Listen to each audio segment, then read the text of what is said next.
ایک صاحب نے مجھ سے بیان کیا، اے کے آقا نے خط دے دیا، رکا دے دی، اس پہ لکھا جی ایک خواب سنانا ہے آپ کو۔ میں کہ بابا لکھ کے دینا، میرے پاس خواب سننے کا وقت نہیں ہوتا۔ چلتے چلتے نا پتہ نہیں مجھے کیا کیفیت ہے، میں نے اس کو سنائے خواب، لیکن مختصر سنا ہے۔ اس نے کہ جی پچھلے دفعہ آپ نے جو سیدہ نفیسہ کا عمل کرایا تھا،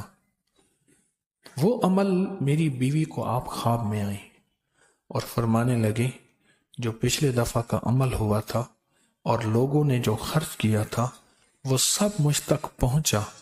اور میرا دن رات اب ان کی دعاؤں میں لگ گیا ہے، اور ان کی حاجتیں جتنی بھی ہیں میں اس وقت تک نہیں ہٹوں گی جب تک منوا نہیں لوں گے۔ امام جعفر صادق کی بہو حضرت امام حسن کی پڑپوتی،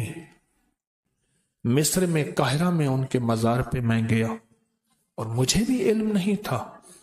ایک مخلص ہیں اہل حدیث، انہوں نے مجھے کہا کہ وہاں ایک ہستی ہیں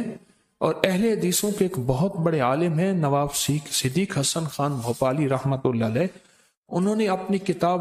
خیرت الخیرہ، غالباً یہی نام ہے، انہوں نے اپنی کتاب میں تذکرہ لکھا ہے اور فرمایا کہ وہ بہت بڑی ہستی ہیں، انہوں نے اپنی قبر میں 190 قرآن کی تلاوت کی تھی اور وصیت کی تھی کہ مجھے یہیں مصر میں دفن کیا جائے۔ وہ دین کی تبلیغ کے لیے مصر میں اپنے شوہر کے ساتھ قافلہ سارا آیا تھا، اور ان کے شوہر نے چاہا کہ میں مدینہ منورہ، کیونکہ ہمارا سارا خاندان بقیع جنت البقیع میں ہے، رات کو میرے آقا خواب میں تشریف لائے، فرمایا نہیں نفیسہ کو یہیں دفن کرو اور ان کی وجہ سے مصر والوں پہ رحمت نازل ہوں گے، مصر والوں پہ۔ اور پھر فرمایا کہ ان کو خواب میں کہ اگر کوئی بندہ ایک آنا ایک پیسہ بھی اگر اور حسب توفیق جتنا بھی ان کے لیے ان کی طرف سے کسی غریب مسکین مستحق ضرورت مند کی ضرورت پوری کر دے اور اس کا ہدیہ حضرت سیدہ نفیسہ کی بارگاہ میں پیش کرے اور پھر اللہ سے عرض کرے تو اس کی اس منت سے اس کی دعا پوری ہوتی ہے، اس کی مشکلیں حل ہوتی ہیں، اس کی ناکامیاں دور ہوتی ہیں، اس کے حالات بہتر ہیں۔ تو سیدہ نے فرمایا اللہ اکبر، میں مداح آل رسول ہوں، یہی آخرت کا سامان ہے۔ سیدہ فرمایا، اور کیا فرمایا، میں اس وقت تک نہیں ہٹوں گی جب تک اللہ سے منوا نہ لوں، میں سب کی دعاؤں میں لگی بیٹھی،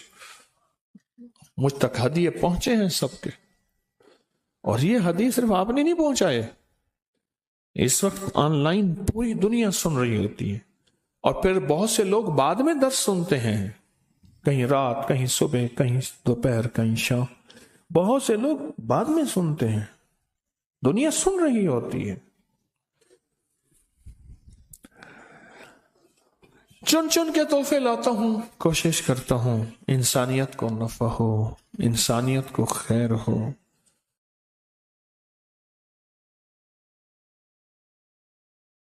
اب ہم سیدہ نفیسہ کا عمل کریں نا، تو